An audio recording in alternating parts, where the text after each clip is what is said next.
Hello, everyone. My name is Dr. Samantha Coleman, and I am the creator of the Conscious Leadership and Team Management Program for the University of Chicago. It is such a pleasure to be here with you today. I want to have the opportunity to introduce myself to you and speak with my colleague about this fantastic program, what it has to offer you, and how you can take your leadership to the next level. So just a little bit about me. I, on a daily basis, am the Director of Student Experience and Academic Advising at Adler University. I am also an executive coach for the Center for Creative Leadership. And additionally, my research interests revolve around psychological capital, which is essentially hope, self-efficacy, resilience, and optimism, meaning that everyone can be their own hero. Additionally, I really enjoy looking at team management, how intrinsic and extrinsic motivation drive people in the workplace engagement. So every aspect of essentially how leaders are able to take themselves to the next level and how they are able to level up and master themselves first before they can master anyone else. And hello, everyone. My name is Dr. Christine Lawther, and currently today I am an adjunct professor at the University of Chicago teaching this wonderful program that Dr. Coleman has designed. It is a 2-course program. So the first course is 6 weeks in duration and allows you to learn about conscious leadership. So this really builds your skill set and understanding how people experience you as a leader. And then the second course is in team management. And the thought behind this is that once you start to build the skills and mastering yourself, then you can build the capability in leading others, not only in high performance, but in shaping their career, being an excellent coach and advocate and propelling their career forward. Outside of supporting the University of Chicago, I am a leader at a technology company here in Chicago, and my research interests are in virtual leadership and looking at emotional intelligence. So Dr. Coleman, I'm so excited to have the opportunity to chat with you a bit today. You know, the year 2020 has been really incredible. It has taught us quite a bit, both on a personal and professional front. And I'd really just love to set up some time and chat with you about thinking through managing crisis at work and the role and influence that leaders have in that. So what are some actionable steps you feel that leaders can take in terms of supporting team members when they experience any type of crisis or trauma? How can they effectively lead their teams through that? Is such a great question, Dr. Lawther. And I think the first thing that comes to mind for me is that we have to acknowledge that a crisis has occurred or that someone is actually experiencing a trauma. So I think it's easy sometimes as leaders to not be fully in touch with what's happening with our team members, what's happening within the organization, or what's happening within the midst of the world, right? So I think the pandemic, not just the COVID-19 pandemic, but also the pandemic of racial injustice within the United States, it really brought about a red flag, not like they weren't already like waving in the wind, right? But it really brought about that we are enduring crisis and trauma on a daily basis, and it's really being swept under the rug. We're not acknowledging that these things actually occur. We're not communicating with our team members to really even get to know them on a personal basis, to even be able to acknowledge that, within the workplace. And I think that to me is like one of the first steps is to acknowledge that it's occurring and then being courageous enough to have conversations with people about what it is that they are experiencing, and then listening. So engaging in active listening. So not just saying like, oh, I've had this conversation, and so now I know everything and that's it, like a conversation should be enough. Rather, it's that active listening and then intentionally trying to determine what are going to be the next steps, but with collaboration from individuals about what's going to be best for them, which will ultimately be best for the organization. I love your sentiment about active listening. When I think of leaders, I think of it's often people who are really strong doers. And so that's how they've been able to grow in their career. They're really action oriented. They get the job done. They raise their hand in meetings. But sometimes it's the best thing for a leader to do is to step into a space of humility and just say, let me learn. Let me understand your experience, because it may be profoundly different than a team member, especially if the team member is going through some type of struggle that the leader just hasn't personally experienced themselves. And so sometimes that's a difficult shift, but I love your sentiment about just active listening and really almost indulging in curiosity and really wanting to take on another person's perspective. 100%. And I've appreciated the word shift that you've utilized. Again, when we think back to what has occurred over the past year and a half now, because again, make no mistake, like we've used the terms like, oh, it was a year ago, like it's dipping into like the 2-year mark almost at this point. And so when we talk about shift, there also has to be a recognition from leaders that things are never going to be the same. And that's okay, because that's part of what learning is. That's part of what, active listening is. It's like, let me understand and let me listen to people about how it won't be the same and then shift accordingly. I think if we don't shift at this point in a way of excitement, right? Like it's something brand new. There's a lot of opportunities here. And so shift is going to be critical. But to that end, like we're talking about the pandemic, right? Again, not just COVID-19, but everything that has happened with racial injustice. Like, what do you think are going to be the lasting effects of these pandemics? I think about this topic of work-life balance. And is there truly a balance, or is it more of an integration? And I call that out because as we think about the pandemic, and prior, maybe people were going to a physical office every day and maybe they were able to kind of segregate anything. Then 2020, and as you noted, we're still in it right now, that started to kind of amalgamate together, right? And so you're on a Zoom meeting, you may have a child running around in the background, you may have a family member to support. And so I think a lasting effect will be, are these items truly separate, or now is it the drive or a main initiative of leaders to look at how can we best integrate this and how do we support team members entirely, like as an entire person, and not just look at it from a transactional, you're here to do your job and then when you clock out, you leave, because it's not separate.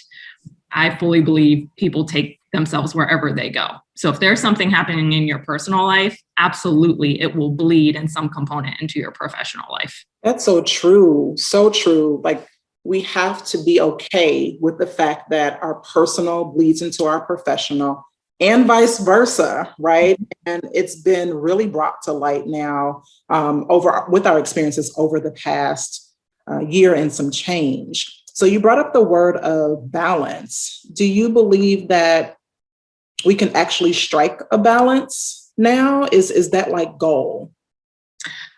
I don't know that there ever is a complete uniform, like 50-50 balance. I think it's always in a moment of fluctuation. If you like visualize a seesaw, you may go through moments or seasons where you're incredibly focused, let's say on your career, but then there may be a shift and you may need to tap into prioritizing your family. And so again, I don't think they're ever fully segregated. I think it's about finding where are you right now and what's the best step for you. But I think it's important for leaders to recognize that, because sometimes they have this one lens focus of, are you meeting the expectations of your job? And that's only a facet of some person's life. It's not the full. Yeah. So personally, I don't know if you've ever known this about me, but as a little girl, I was into music. I played the piano, and then I played flute, clarinet, marimbas, that whole thing, right? So I'm very sensitive to harmony and pitch and different things that I hear in music. Like, I'm always listening for the backbeat,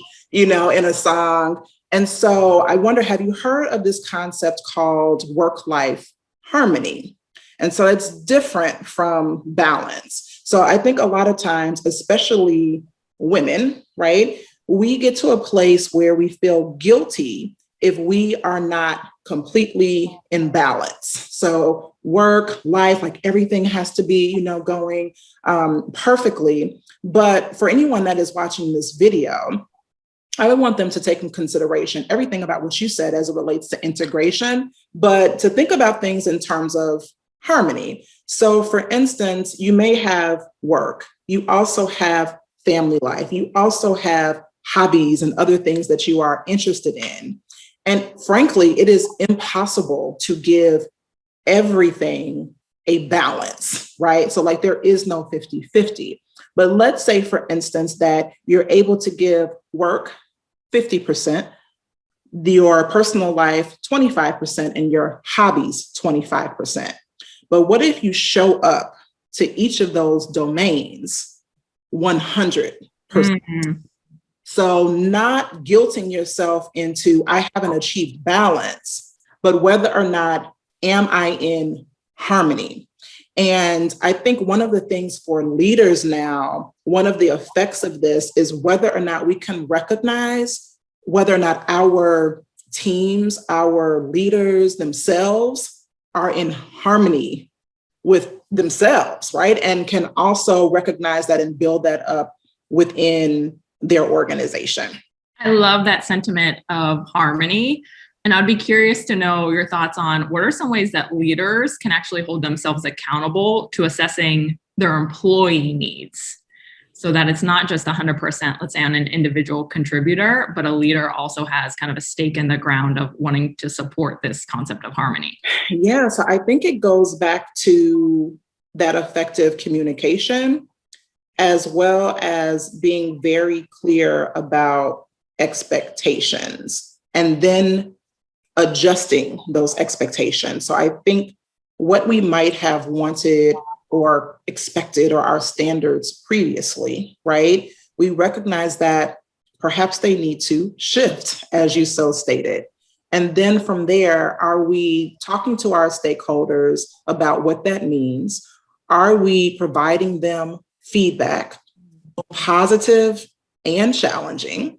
So we're making sure that we are in alignment with those standards. And then are we developing people past that point? So I think one of the hallmarks of leadership is like this desire to develop, not just looking at whether or not people are checking the boxes of their day-to-day activities. And I personally feel that when you are actively engaged in that leaders find more harmony. So almost like if I'm coming into my workspace and I'm looking at the tasks for the day. So it's like, yes, I have to do these from a tactical perspective, but then the other part of my week is really on developing others. How am I holding myself accountable to developing other people? And in doing so, I'm keeping the standards high within my department, within my organization, but I'm also keeping the standards high for myself.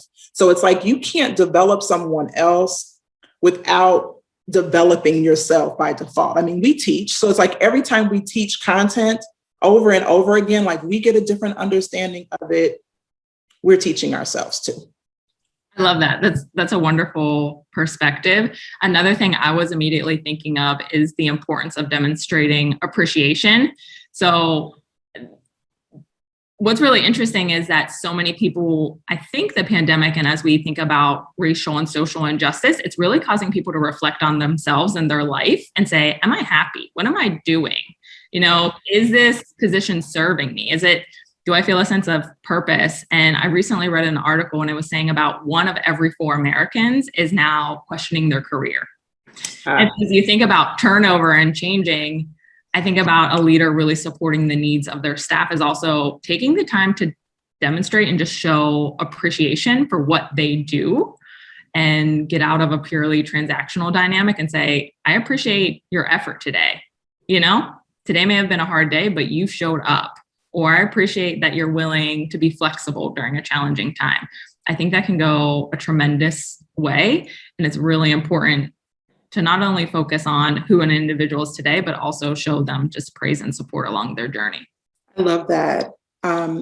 As you were talking, I began to think about like appreciation and sometimes leaders being fearful about developing people, or almost like if I'm giving them too much praise, then they're going to leave or, you know, like look for another opportunity.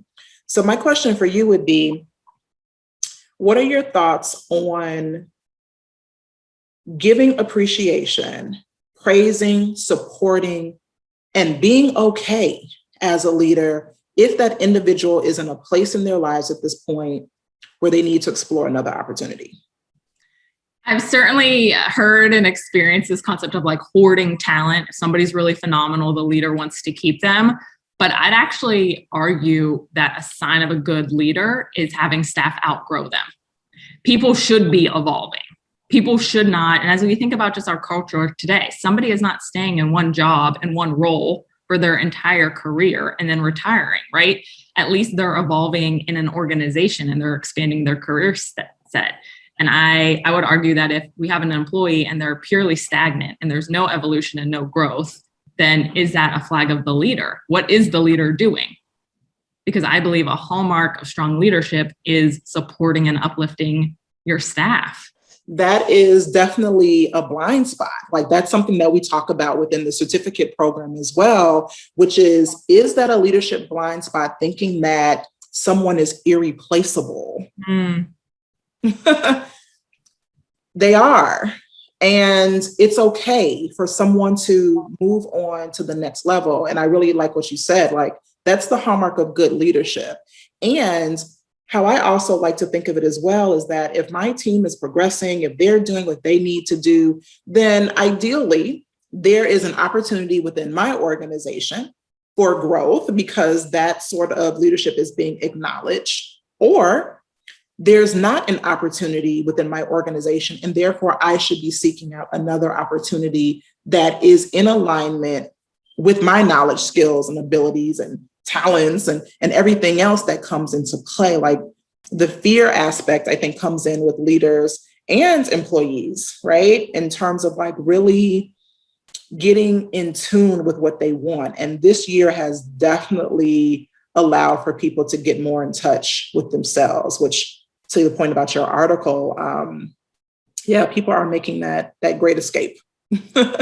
And so as you think about all of the lessons that both individuals and leaders have kind of experienced throughout this past year and currently still this year, what do you think are some of the most valuable lessons that leaders can take moving forward?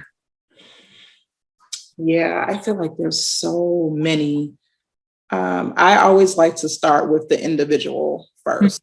So again, for anyone that's interested in the certificate program, that's where we always start, is with ourselves first. So I think leaders need to really get in touch with who they are. And I know for some, this may sound like a little fluffy, but I think it's important to write down what you want, because just simply talking about it doesn't necessarily provide fruit. Like if you think about it in terms of like a New Year's resolution, right? So there's a difference between like talking about it, writing it down. So now I've done, a multitude of different things. So it's like, it's a thought. I might have said it loosely to somebody else. Now I'm writing it down. And then from there saying like, okay, who can hold me accountable in this? So does that mean that you are seeking out a coach for yourself? Does it mean that you're looking for a mentor?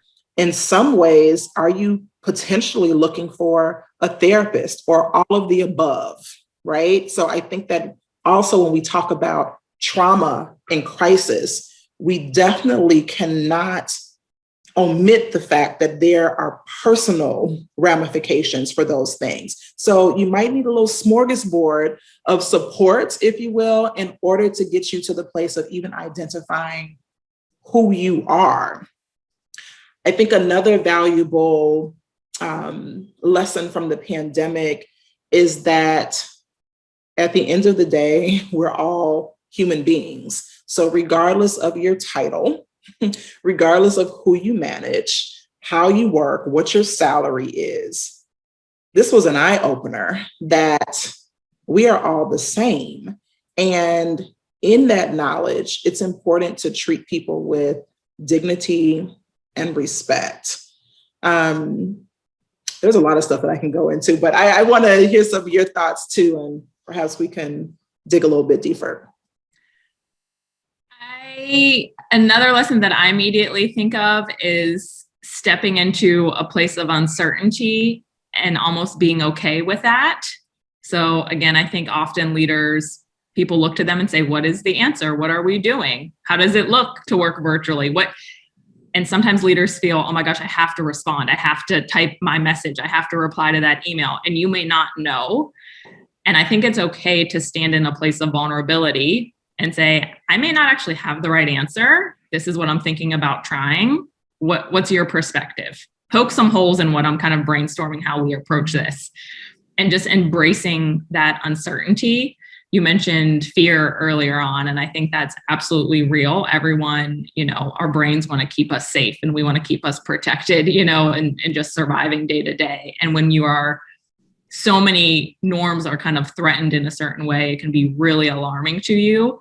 And so if leaders can almost be comfortable, walking into territory that's not completely comfortable to them and embracing that, I think that helps them not only build their skills in change management, but also build their skills in vulnerability and stepping into a place of humility with their team and kind of walking with them almost through the trenches of something. So I think that's incredibly important.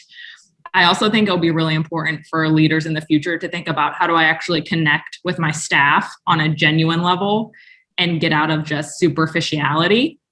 So really say, how are you? And sometimes people say, okay, good. And then you keep it going, but really say, no, how are you though? I've noticed you kind of stop being engaged. Is everything okay? And really just being able to sit in that moment, even if it's a bit uncomfortable, and have that conversation and not just do these pleasantries, especially that we find often in corporate organizations, So that to me will be a flag of future leaders that are incredibly strong. One word that you said that stood out to me was threat, kind of like aligning it back to, and it made me think about like the perception of threat, and that feeling very real to us. And then once we feel that threat, the emotions that it brings up within us, and how we then act accordingly. And I think about how we act towards ourselves, and then also how those emotions bubble up, and that's how we treat other people as well. I think it will be critical for people to get in touch with where they perceive threat and the emotions that come alongside it, and to be able to say to themselves, like, is this really a true, sort of threat? Or is this something that has been based on previous experience, or even like a warped world view? I think it's just that with the pandemics that we've experienced, we have to look deeper, we have to dig deeper, and we cannot only scratch the surface. To your point about like the pleasantries, it's not enough to just simply be nice and smile and try to give the perception that you are okay when you may not be, because that is doing nothing for yourself. It's also doing nothing for your team. And dare I say, it will also hold you and your team members stagnant. It's almost like failing to even again acknowledge that there is an issue. And so sometimes we can be almost like authentic to a fault. So it's like, well, yeah, like this is me, and I'm just going to be, okay, and that's fine. But then is that what your team members need? They may need to do something, different. So again, I just think it's going to be very important to get in touch with ourselves, even though that can sometimes feel very light, but it is one of the hardest things to do. Absolutely. I feel we're rarely taught that, either through a personal or academic lens of like, truly know, what are you feeling? How are you experiencing that? How do people then experience you? We're often not fortunate to have that type of education. And I think the Conscious Leadership Program absolutely taps into that We work quite a bit on perspective taking and again, how people experience you, which can be completely different of how you perceive something versus another person experiences you. So I love that sentiment about that. What do you think are the implications of people working virtually now? Do you think they're going to want to return to work? You know, in the work that I've been doing, at least from a coaching perspective, I think people are in love now with hybrid ability, right? So being able to work virtually and then also having like, you know, that daily routine where you get up, you grab your coffee, you know, you do your whole thing. That feels good too, you know? So I think that folks like to vacillate in between the two worlds. And then there are also some people that are like, no, I'm good. Virtual world is, you know, where I can fully reside. And then I do think you still have people who would prefer to, you know, go back into a physical location. But at least what I've been hearing is that most people would like to hold on to some semblance of what it means to work remotely. I absolutely agree. And it makes me think of your concept of harmony. You know, how can I kind of blend things together? Maybe do I have to pick up a child off a school bus, but then also still be efficient in my job? And how can I kind of keep some semblance of that going together? So that's an excellent point. Yeah. And with your experience in virtual leadership, how do you think that this changes? Because we've been talking about leadership broadly, but I mean, the pandemic has brought everything virtual for the most part. How do you foresee virtual leadership rising to the top, and what would be some of your tips on how leaders can now excel in this new domain? That's an excellent question. I think when leaders were fully physically present with their teams, you just have an array of cues that you may not have in a virtual setting. So for example, I can see somebody's full body and I can assess, you know, their body language, their tone, their eye contact. Now in a Zoom meeting, you may just see my shoulders up. So I may present myself as kind of confident, but maybe my legs are crossed and I'm actually kind of hunched over. And so you don't get the full experience of someone necessarily, you know, as much as you did when you have that full in person or physically kind of together. So I think as we think about the future of leadership, it will be incredibly important for leaders to be present. It's very easy to be in a team meeting and multitasking or be talking to somebody and not fully there, but truly try and connect with them and see what are they conveying in entirety. Not only what are they saying, but what is their body language saying? What's going on with their tone behind the words that they're articulating, making sure how can I actually connect with people and make a dedicated effort to connect with my staff. Again, what's really going on with you? Celebrate successes, celebrate their birthday, demonstrate, say, how's your family doing? I think that's going to be really important if we are a bit disarmed and we don't have access to the full picture anymore. That is fantastic. In what ways might you be able to interweave like the concept of virtual leadership and really how to take that to the next level within the certificate program? That's an awesome question. I think the certificate program, as you mentioned, the first course really focuses on yourself. So it starts with foundational skills and what's a good leader? What does it look like? And so from there, we can work on active listening, really self-assessment, self-reflection. That's important. But then the second course in the program is team management. And this is where I think we can really tap into tying this into virtual leadership of how do you fully engage an entire team? What does it look like? How do you build trust? Trust is an interesting concept because it's heavy from a psychological standpoint, right? We can say, go complete the project, but do I actually trust my leader has the best intentions for me?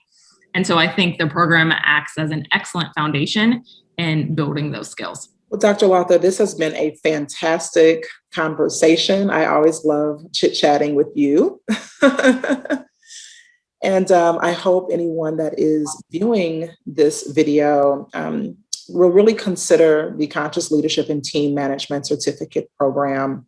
We really try and dig deep into self-reflection and take your leadership to the next level, both in your personal and professional life, because leadership is not just in the workplace. And so we really appreciate you. We look forward to meeting you at some point, and thank you for your consideration.